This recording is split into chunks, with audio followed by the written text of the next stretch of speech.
Hey Liz, oh my gosh, I'm so excited to see you. Hi, how are you? Hi, Patrick. It's wonderful to see you as well. You always have the best energy. I'm great. I'm just in Maryland visiting family for Thanksgiving, which is really Oh, wonderful. to everybody who's joining us now, this is Liz Ricketts. She's the co-founder of the OR Foundation, and Branson isn't going to be joining us today, but we love Branson too. Will you say hi to him from all of us? I will. Okay, Thank you. say hi, everybody. Okay, everyone, Liz is a champion of change. Liz, you're doing so much incredible work with the OR Foundation. I don't think that I can cover it all. Would you give people a little bit of introduction as to what you do? Because it's so super interesting. Yeah, thank Yeah, you, Patrick. yeah. So the OR Foundation, we're a nonprofit. We're based in both the United States and Ghana, and we've been working between those two countries really since 2009. And, we work at the intersection of environmental justice, education, and what we call fashion development.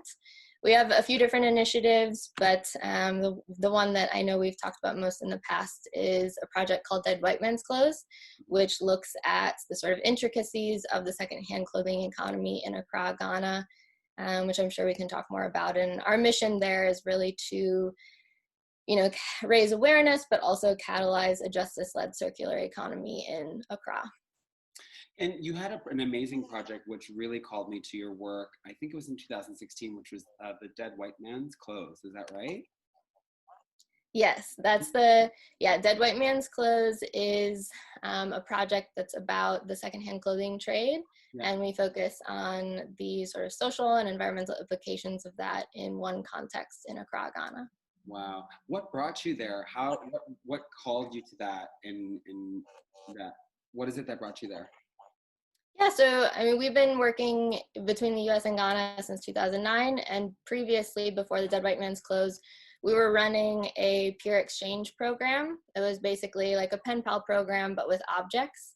Mm, And students in the US and students in Ghana would both participate, and they would make these objects, trade them with one another, and then be connected through this online platform, sort of studying globalization in fashion through this interdisciplinary curriculum. And that was what really clued us in to the fact that we needed to know more about the secondhand clothing trade, because our students in the United States, these are mostly middle school students, so no fault of their own, regardless of how they behave as consumers. Their bodies are growing. They're going to grow out of their clothes. They would donate them when they were done with them.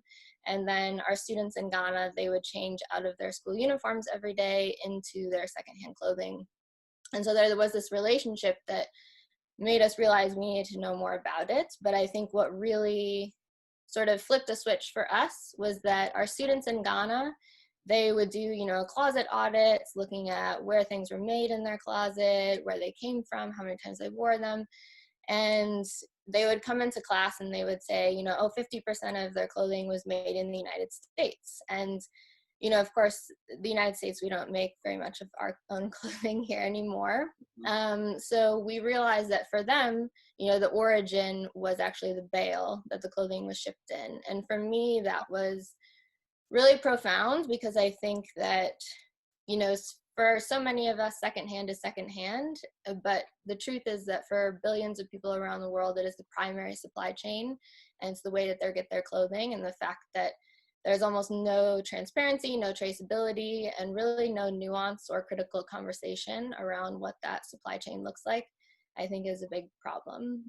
So that's what inspired us to focus on this project. incredible. Which is now it's such a huge part of the conversation that we're having today, which is about Black Friday and overproduction and mass consumption and all that kind of stuff.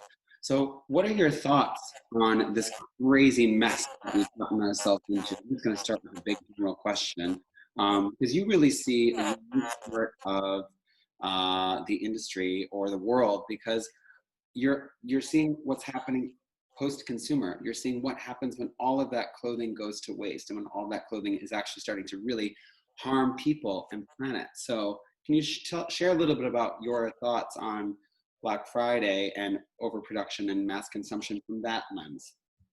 Yeah, absolutely. I mean, I'll start with what we see happening in Ghana. I mean, I think the secondhand clothing trade is wasteful management, and it is part of the linear economy, and it is an outlet for the excess of, overproduction, overconsumption in the global north. So we are, sending our extra stuff to places like Ghana, and the impact is that there's simply too much stuff, and it's overwhelming these markets.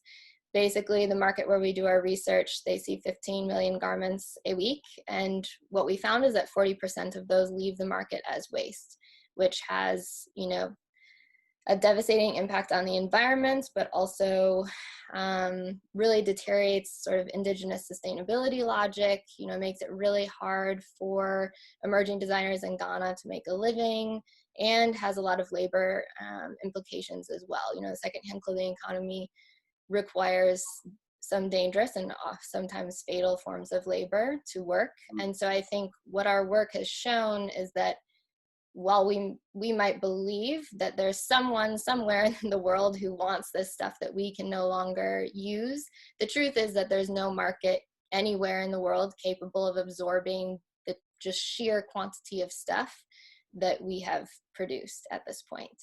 And, that's the hard truth. But in terms of Black Friday and how that relates, for me, Black Friday, first thing that comes to mind always now for me is thinking about 2016. And I have some stats here for you. So according to the National Retail Federation, more than 154 million American consumers shopped in stores and online during Black Friday weekend in 2016. So, hold on to that number. That's 154 million people. Okay. But then the real catch is that according to the United States Elections Project, just under 139 million Americans voted in the 2016 presidential election just weeks before. So people shopped. Yeah, more Americans shopped Black Friday weekend than voted in the presidential election. And I think it's really important to say that I don't bring that up to shame people for shopping or to shame people for not voting. I bring that up because I think it reflects where we feel empowered to act as people. And I think that most people feel they have more agency as a consumer than as a citizen. And most people feel more educated on how to behave as a consumer, or just what that transaction even looks like, than they do in understanding how to, organize as a collective and make systemic change in their communities. So, and to me, that's the real issue here. It is a huge issue. I mean, 154 million people, that is incredible and shocking at the same time, the duality of that. But what it tells me, though, is that people are, the call to action to do this action of shopping or the Black Friday transaction is working. So, the negative effects, as we talked about before with your experience in Ghana, and I would actually like to talk about that a little bit more, but the negative effects are apparent. And I think it's super important for us to vocalize and to share what is happening so people can really have an understanding. I think sometimes we get caught up in this, if I don't see it, it doesn't affect me type of mentality, oh, if I throw it away, it's not affecting me, somebody else will deal with it, which is exactly what we were just talking about. But let's talk about the positives for a quick sec. So, or as long as you like. I'm an optimist. So 154 million people took an action. So with all of that marketing and all of that with all of that drive towards making that transaction, what do you think can happen with the brands? And if we start to transform, what's your vision? What are your thoughts behind that? Well, I think brands have an incredible amount of power. And I think if they can take responsibility, and if consumers also start holding them accountable, I think the Pay Up campaign is a great example of what happens when a large group of people who identify as consumers or as citizens, and brands come together to really demand that these companies take action on a specific point. I think that campaign has been incredibly successful, and I would encourage more folks to join the movement, the Pay Up movement, as they continue their work. So I think that's one aspect, but I also think what I would hope is that it proves to people working in these companies that they have more power than they think they do. Something I would really like to see is designers within brands speaking up and protesting, or at least, organizing and making demands specifically for their companies to pay a living wage to everyone along their value chain. Because I think that, we talk to a lot of designers in large corporate companies. I teach young designers, and there's this idea that designers are powerless, and they are as individuals, but if they could come together within their companies, designers are the most public-facing sort of role that fashion brands have, or the most aspirational role in many ways that a lot of fashion brands have. And I think that if designers came together to really, organize around collective action and do it publicly, then we could move a lot faster in making some of the changes we want to see happen. Yeah. And, I hope that folks working within these brands realize that they do have this power, and perhaps it's about, not offering discounts, but it's about raising awareness of a nonprofit and donating to that nonprofit a percentage of your sales during Black Friday weekend, because then you're not only diverting some of your wealth and distributing some of your wealth, but you're also, educating your consumers. And I think it's even more powerful if you choose a nonprofit or an individual or organization that is working to hold, brands accountable, that is working to make sure that this industry improves. It's a very good point. And not only the designers, because with what we do at GFX, we do a lot of consulting for big brands and small brands and big global companies. And there's a responsibility, I think, along the entire value chain, supply chain, to say, where are we going to be getting our resources from? How are we going to be dealing with it at the end of life? So the designer, you're right, is one incredible piece, because like you said, they're oftentimes a public and vocal front-facing piece as a creative director, which is incredible. But a lot of times those big decisions about where do materials come from, how do we, deal with the shipping and all of those types of things, which have a massive effect as well, are so important. And I'm hoping that people that make those important supply chain and value chain decisions are saying that we can invest back into people, into local economies as well. So that would be really, absolutely. Yeah. So going back to, I'd really like to go back to what you were talking about before with the kind of effects of the waste. Because I think a lot of times when we're talking about sustainability, much of it focuses on the planet, which of course, it's terrible. It's awful. We can't get around that. But I know that we hear about that a lot. And so I don't want to talk about that so much right now, because you were talking about the people and the displacement of indigenous communities. And how does overproduction and overconsumption, from what you're seeing, affect the people? What does it do to their lives when millions and millions and millions of pounds of waste come to their community, but they can't do anything? What does that do to people in a community? That's a question I have. Yeah, thank you. That's a good question. And there are many impacts. I think first of all, it has to be said that the secondhand clothing trade is rooted in colonialism, even from just thinking about the idea of professional dress. The secondhand clothing industry basically exists because under colonial rule, Ghanaians would have been expected to, prescribe to professional dress codes that were defined by the colonial power. And that in and of itself starts to change a culture. It starts to change what the status symbols are in a society and what power looks like. And that, from the beginning starts to deteriorate.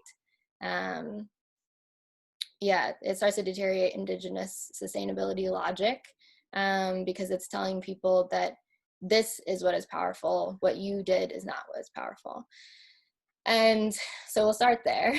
Second of all, there's a very tangible impact in terms of erasing communities.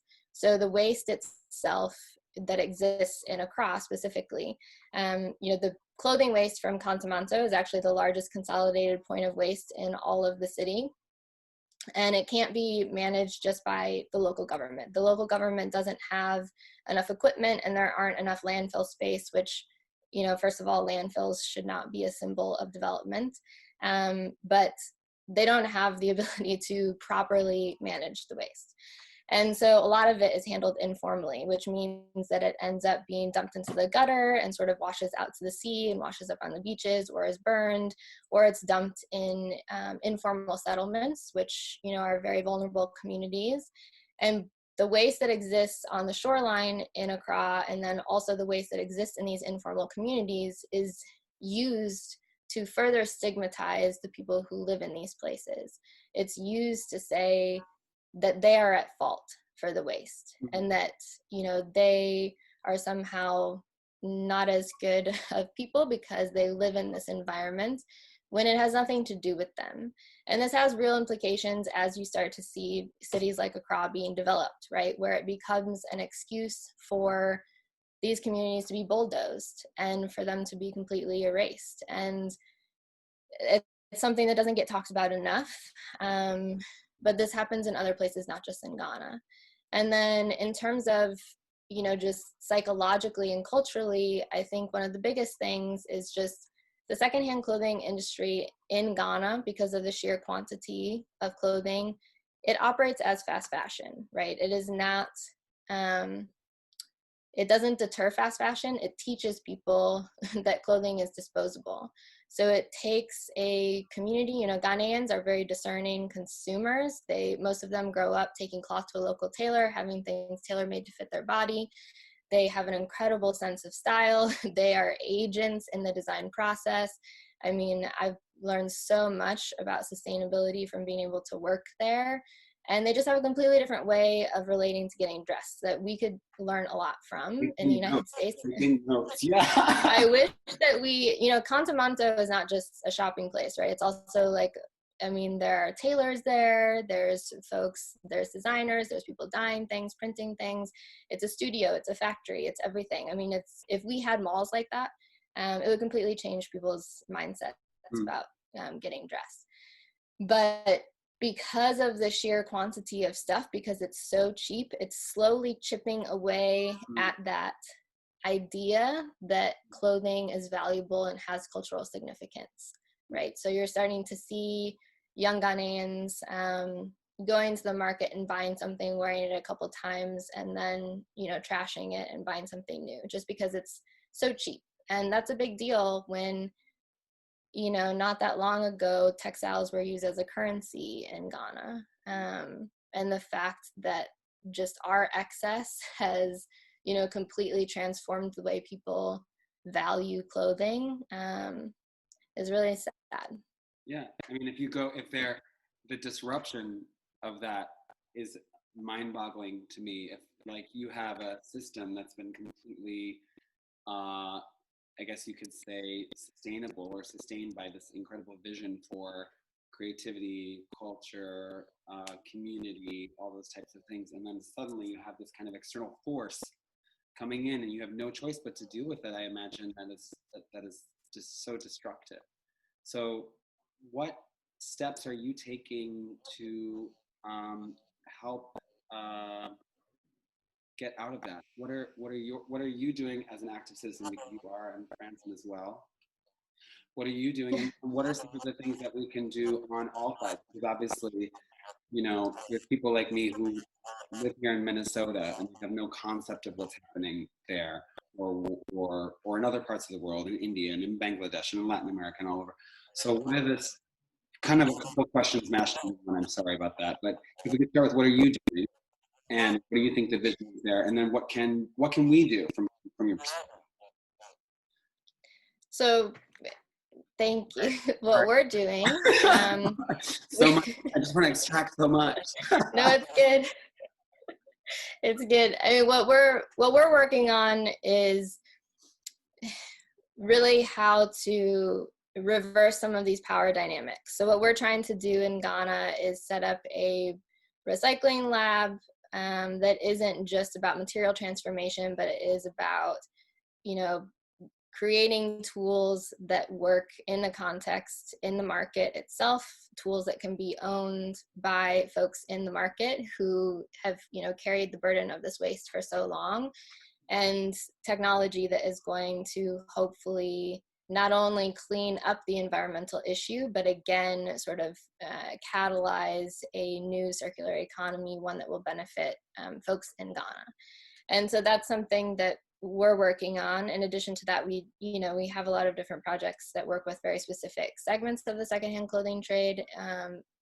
Most significantly, we work with young girls and women who are, they're called Kaye, and that means head porter, and they carry the bales between the importers and retailers.